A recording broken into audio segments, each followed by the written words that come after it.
তাআলা থেকে আব্বাস রাদিয়াল্লাহু তাআলা হাদিসটি শুনেছেন, আর ওমর রাদিয়াল্লাহু তাআলা নবী থেকে শুনেছেন। আল্লাহর প্রিয় বান্দা, আল্লাহর নবী বলেন, কোন ব্যক্তি যদি জিহাদের ময়দানে চলে যায়, যেখানে শত্রুরা তাকে ধাওয়া করতেছে অথবা কঠিন জিহাদের কঠিন যুদ্ধে লেগে আছে, লড়াই চলতেছে, এমন সময় যদি সালাতের হুকুম হয়ে যায়, ওয়াক্ত হয়ে যায়, ওই ব্যক্তি দৌড়াবে আর রব্বুল আলামিনের সালাত আদায় করে দিবে। আল্লাহর প্রিয় বান্দা, আল্লাহর নবীর সাহাবীরা তারা বলতো, যে ব্যক্তি নামাজ আদায় করে সেই ব্যক্তি মুমিন, আর যে নামাজ আদায় করে না সে ব্যক্তি তো কখনোই মুমিন হতে পারে না। আল্লাহর বান্দারা, আল্লাহ রাসূলের এই হাদিসটা দ্বারা আমরা কি শিক্ষা করলাম? জিহাদের ময়দানে নাকি সাধারণ কোনো কাজ নাকি? মাঠে ধান কাটার মতো, দোকানে ব্যবসা করার মতো, ড্রাইভারি করার মতো না। ড্রাইভারি করা নিজের ব্যক্তিগত ব্যাপার, কোনো রিস্ক নাই। বাইচান্স যদি অঘটন ঘটে যায় তাছাড়া রিস্ক নাই। মাঠের ভিতরে কাজ করতেছেন, এটা আপনার ব্যক্তিগত কাজ।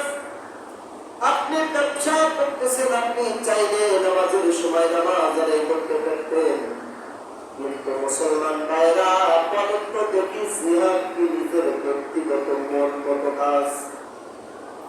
আপনি একজনের সঙ্গে লড়াই করতেছেন, ওই সময় যদি আপনার মনটা এদিক হয়ে যায়, অথবা মনে করলেন না ওরা পরে মারতেছি, আমি আগে এই দিক ফিরে পশ্চিম দিক ফিরে নামাজ আদায় করে নেই না, আপনারা কিন্তু এক পথে শেষ করে দিবে। আল্লাহ রাসূল কত ভয়ানক কথা বললেন, ওই সময় দৌড়াইতে দৌড়াইতে যুদ্ধ সালাত আদায় যদি রক্ত হয়ে যায়, ওই সময় তার নামাজ আদায় করা লাগবে। কিন্তু আমরা সামান্য কারণে নামাজ ছেড়ে দিচ্ছি। ও আল্লাহর বান্দারা, ব্যবসা করতেছি, দোকানে কোনো কাস্টমার নাই, এরপরে নামাজ আসতেছি না, ভালো লাগে না। আমার প্রিয় ভাইরা, আমি মনে করি না কোন মুসলমান মালিক নাই, যে মুসলমান মালিক তার ক্ষেত্রে কাজ করার সময় যদি ওই কৃষকটা বলে, ভাই আমার 5টা মিনিট সময় দেন, আমি যখন 4 রাকাত ফরজ নামাজ আদায় করবো, এইরকম সময় দেয় না, এরকম মুসলমান মালিক আমি মনে করি আমার মুক্ত করে নেই। আছে ভাই এরকম বিশ্ব কাফের কেউ আছে? নাই। আর যদি থেকে থাকে তাহলে বুঝতে হবে সেটা মুসলমান না। তবে আমি জানি নেই। আল্লাহর প্রিয় বান্দারা, যারা রাজমিস্ত্রি কাজ করেন, আমার বাস্তব জীবনের কথা বলতেছি, যেহেতু আমার ভাই একজন রাজমিস্ত্রি, কিন্তু বাড়িতেও যদি রাজমিস্ত্রি কাজ করতে যাই, নামাজের সময় হইলে নামাজ পড়তে গেলে হিন্দুরা পর্যন্ত বাধা দেয় না। তাহলে আমরা কেন নামাজ আদায় করি না? এটা কি মালিকের ভয় নাকি নিজের ব্যর্থতা? অবশ্যই নিজের ব্যর্থতা। আমার প্রিয় ভাইরা,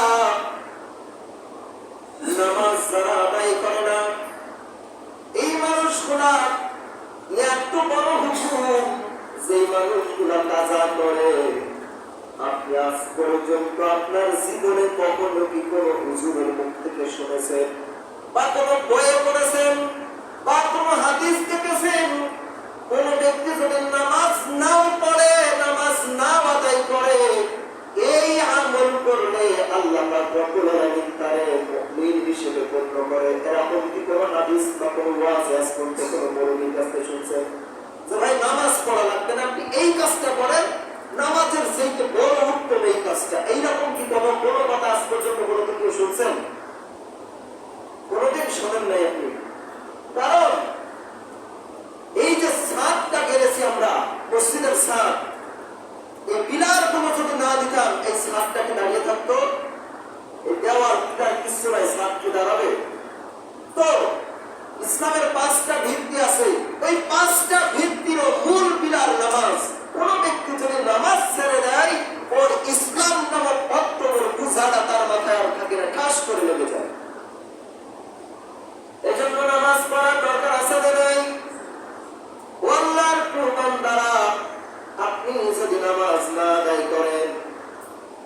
তাহলে আপনি কিন্তু দুনিয়ায় ঠকে যাবেন, আখিরাতেও ঠকে যাবেন।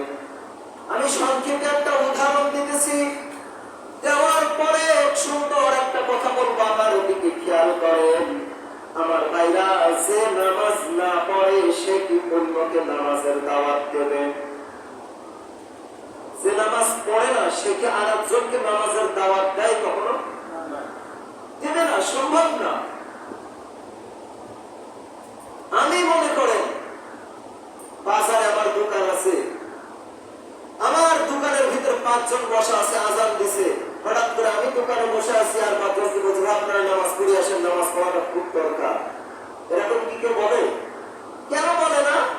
কারণ সে তো নিজেই নামাজ পড়ে না। আমার ভাইরা, আমার বন্ধুগণ, এবার খেয়াল করেন, আমি সেই উদাহরণটা দিতে চাচ্ছিলাম। যে ব্যক্তি নামাজ আদায় করে না সে ব্যক্তি কি নামাজ কায়েমের জন্য কোন প্রকার চিন্তা ভাবনা তার মাথায় আসে? যে ব্যক্তি চোর, ওই ব্যক্তি কখনো চুরির বিরুদ্ধে কথা বলবে না। তো যে ব্যক্তি নামাজ আদায় করে না সে ব্যক্তি কখনো চায় না, আমি মনে করি, এটা আমার মনের কথা বলতেছি, বোঝানোর জন্য বলছি, যে ব্যক্তি নামাজ আদায় করে না আমার মনে বলে ওই ব্যক্তি এই সমাজের নামাজ কায়েম হোক এটাও চায় না। কথাটা বাস্তব নাকি অবাস্তব? যে নামাজ আদায় করে না সে নামাজ কখনোই চায় না যে সমাজে নামাজ কায়েম হোক। যদি কায়েম হোক এটা চাইতো তাইলে সে আগে নামাজ আদায় করত। কিন্তু আমরা কত বড় বোকা যে তার জীবনে কখনো নামাজ আদায় করে নাই। ইচ্ছাকৃত ভাবে আল্লাহ রাসূল বলেছেন কোন ব্যক্তি যদি নামাজ ছেড়ে দেয় সে কাফের হয়ে যায়। আল্লাহ পাক রব্বুল আলামিন সরাসরি কুরআনুল কারীমের ভিতরে বলছেন, এই গোলামেরা, যে ব্যক্তি নামাজ ছেড়ে দিল, নামাজ ছেড়ে দিয়ে তোমরা এইভাবে করে যারা মূর্তি পূজা করে তাদেরকে কি বলা হয়? মুশরিক। মুশরিক। আর কি কি বলা হয় কাফেরদেরকে? বলেন তো। মুসলমান কাফেরদেরকে আর কি কি বলা হয়? যারা মুসলমান বাদে তাদেরকে আর কি কি বলা হয়? অনেক কিছু বলা হয়, তাই না? তো আল্লাহ পাক আজকে আমি আসলে নামাজের সতর্ক ওয়াজ করব, যেহেতু আগামী সপ্তাহে আমাদের এই মেম্বার থেকে খুব বড় একটা ওয়াদা দেওয়া হবে।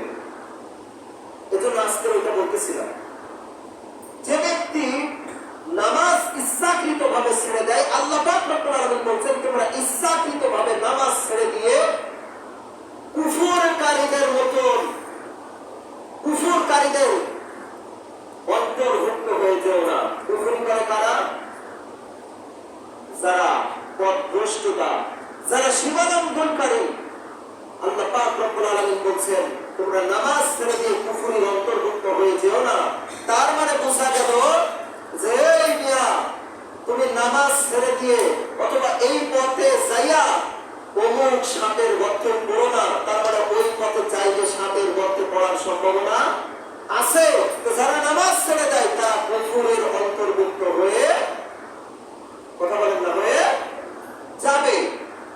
তো আসুন, আল্লাহ পাক রব্বুল আলামিন কিয়ামতের ময়দানে কিন্তু সর্বপ্রথম নামাজের হিসাব নেবে। এখন আপনি যদি নামাজ না পড়েন, দুনিয়ায় আপনি কখনো চান নাই নামাজ কায়েম হোক, আপনি কখনো নামাজ পড়েন নাই, তাহলে কি আপনার জন্য কোনো নামাজ আছে? যে নামাজ কায়েম করতে চায় না, যে নামাজ নিজে পড়ে না, যে মানুষকে নামাজের দাওয়াতও দেয় না, এই মানুষ কি নামাজের পক্ষবাদী নাকি বিপক্ষবাদী? কথা বলতে হবে সবাইকে, পক্ষবাদী নাকি বিপক্ষবাদী? আপনারা বুঝলেন নাই? যে নামাজ নিজে পড়ে না, যে নামাজের দাওয়াত দেয় না, যে নামাজ কায়েমের জন্য আন্দোলন করে না, সে কি নামাজের পক্ষে নাকি নামাজের বিপক্ষে? 100% বিপক্ষে। আর যে ব্যক্তি নামাজের বিপক্ষে ছিল সারা জীবন, মরণের পরে তার জানাজার নামাজ আপনার কি বলেন হওয়া দরকার নাকি না হওয়া দরকার? যে নামাজের সারাটা জীবন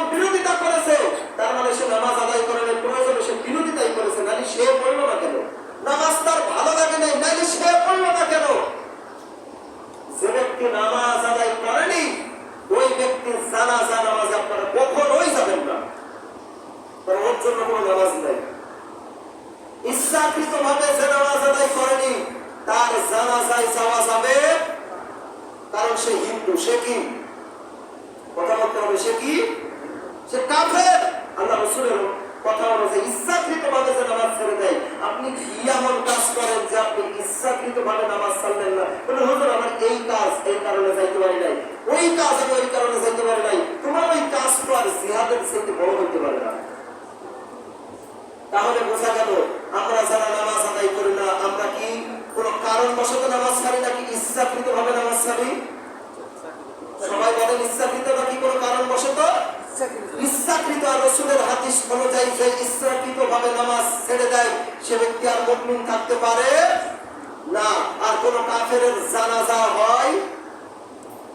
হবে? এই মহল্লায় এর উপর কোন উত্তর বা মহল্লায় যদি কোনো ব্যক্তি নামাজ না পড়ে মারা যায়, ওর জানাজা পড়ানোর জন্য যেন আমাকে কখনো বলবেন না। আর আপনারাও যারা নামাজ আদায় করে না তার জানাজায় যাবেন না। মনে থাকবে ইনশাআল্লাহ? কারা কারা মনে থাকবে বলেন তো লিল্লাহি তাকবীর। যারা নামাজ আদায় করে না তার জানাজায় আমাদেরকে দাওয়াত দেওয়া, ওর জানাজার ওই যারা নামাজ না পড়ে ওরাই পড়াবে ইনশাআল্লাহ। মনে রাখবেন আজকের একদম শর্টকাট কথা, যে ব্যক্তি নামাজ আদায় করে না সে ব্যক্তির কোনো জানাজা নাই, ওর জানাজায় আমরা যাবো না। তাই সে যত বড়ই মাস্তান হোক না কেন, মানলে আমারে আগে মারবে, হুজুর আপনি আগে চলেন। এই জন্য যারা নামাজ আদায় করেন এদের কোনো জানাজা নাই। আর জানাজা যদি মরণের পরে আপনার করতে চান আপনি নামাজ পড়বেন ইনশাআল্লাহ। সুবহানাহু ওয়া তাআলা তুমি আমাদেরকে 5 ওয়াক্ত নামাজ জামাতের সহিত না হোক জামাতে না আসতে পারলে বাড়িতেও যদি হয় আপনি নামাজটা আদায় করেন। আল্লাহ রাব্বুল আলামিন তুমি আমাদেরকে 5 ওয়াক্ত নামাজ পড়ার তৌফিক দান করো। সবাই বলছি আল্লাহুম্মা আমিন। ওয়া মা আলাইনা ইল্লাল বালাগ। আসসালামু আলাইকুম ওয়া